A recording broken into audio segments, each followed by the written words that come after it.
He said 39, we're saying 34. It was still a huge chunk of change. It may even have crashed the website, right, Jordan?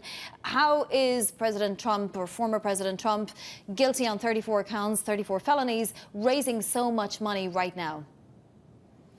We saw this same thing play out when Donald Trump was indicted last year in 4 criminal cases, a rush of Republican support from his hardcore base rallying around him. These are people who buy into his claim that these prosecutions are politically motivated, and so they're coming out to demonstrate their support for the Republican presidential nominee.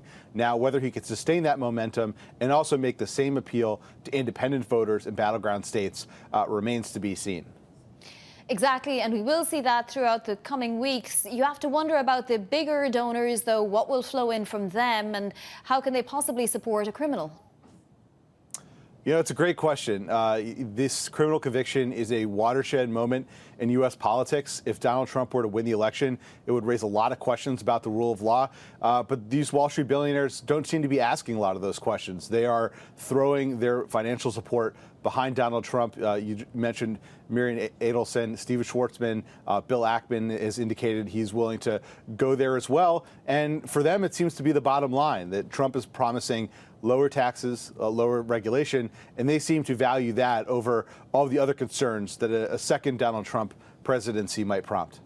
Will there be any kind of court challenges about the legality of donating money to a criminal in circumstances like this?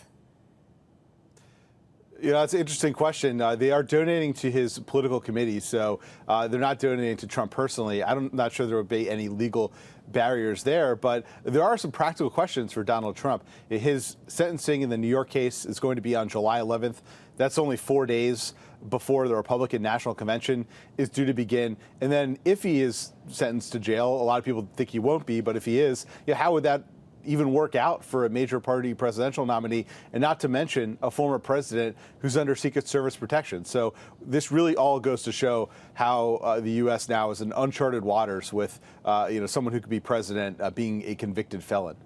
I suppose if you're going to give money to Donald Trump, now is the time, right? Because now is when it's going to be most noticed, presumably.